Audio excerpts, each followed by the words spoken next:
দুনিয়াতে যত অদ্ভুত অদ্ভুত প্রশ্ন সব আপনি মুসা আলাইহিস সালামের মাথা থেকে পাবেন। বিভিন্ন বিষয়ে আল্লাহরে প্রশ্ন করতেন। সাইয়েদনা মুসা আলাইহিস সালাম আল্লাহরে বললেন, আল্লাহ আপনি আমার এমন একটা জিকির শিখাইয়া দেন যে জিকিরটার শব্দ আপনি আর আমি ছাড়া কেউ জানবে না।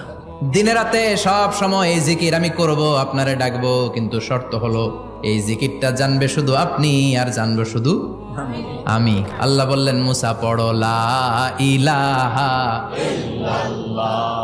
মুসা আলাইহিস সালাম কয়, মাবুদ এটা তো জাতীয় জিকির, সবাই জানে। আমি তো চাইছি এক্সেলেন্ট একটা জিকির, কারো কাছে নাই, শুধু আমি জানবো আর আমি পড়বো।